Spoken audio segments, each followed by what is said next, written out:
Hello and welcome to Minerals, Rocks, and Fossil Talks. I'm your paleontology teacher, Jen, and it's time for Fossil Friday.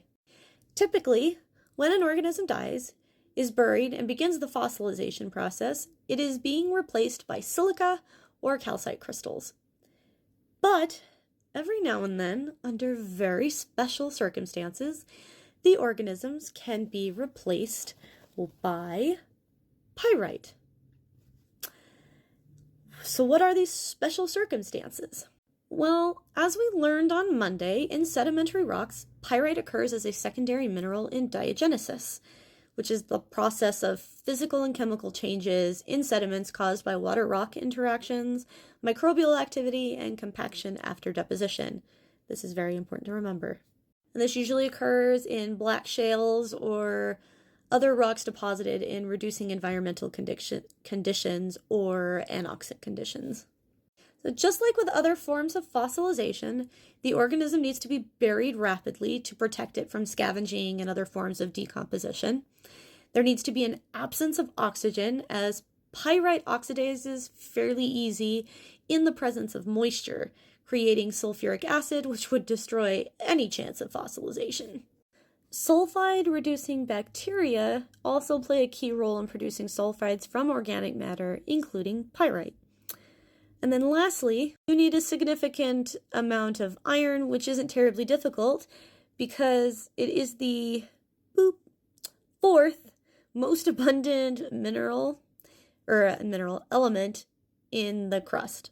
Okay, yes, mineral. I mean, technically, iron is both an element and a mineral, but anyway, I meant element in this case.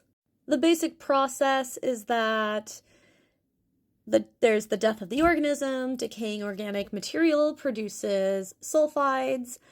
These sulfides react with iron dissolved in the surrounding groundwater, and then boom, pyrite. This is as close as I could find for a good enough demonstration to get you what you need. Hopefully this is enough to help it make sense. That pyrite then replaces the original organic material, producing pyritized fossils. So, pyritization can preserve delicate soft tissues in 3 dimensions, making for exceptional fossils. Many ammonites and trilobites have been fossilized this way, preserved in exquisite detail.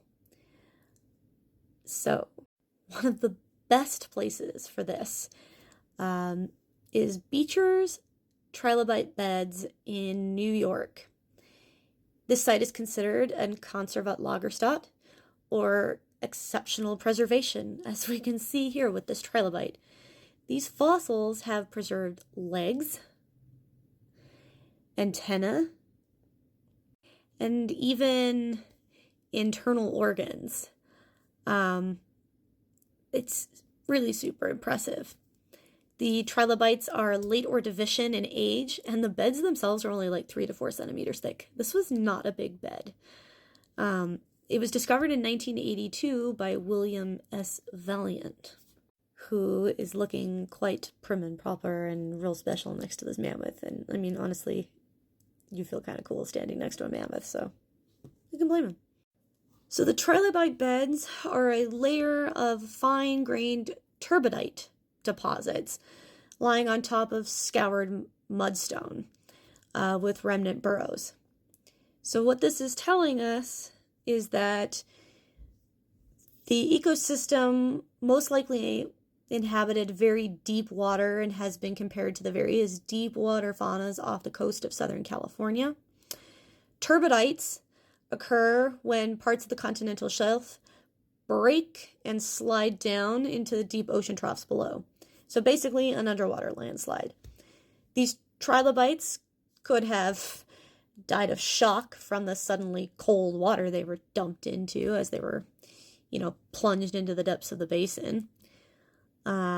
Since they are pyritized, if they didn't die from the temperature shock, they probably died from anoxia because there was no oxygen where they got dumped. And I just wanted to show a few more cool pictures from some of these. We've got a trilobite here that was preserved with the arm of an Anomalocaris, which is super freaking awesome. Looks like somebody might have bitten off more than they could chew. Oops. And then this trilobite was actually found with some ostracods, which are some shelled animals. So that's pretty neat too. And you can see he still has his little feetsies in his antenna too. So pyrite is amazing at preservation. Thanks for coming to today's lesson, and make sure you tune in Monday to learn about the mineral bornite. Have a good weekend and fossilize you later.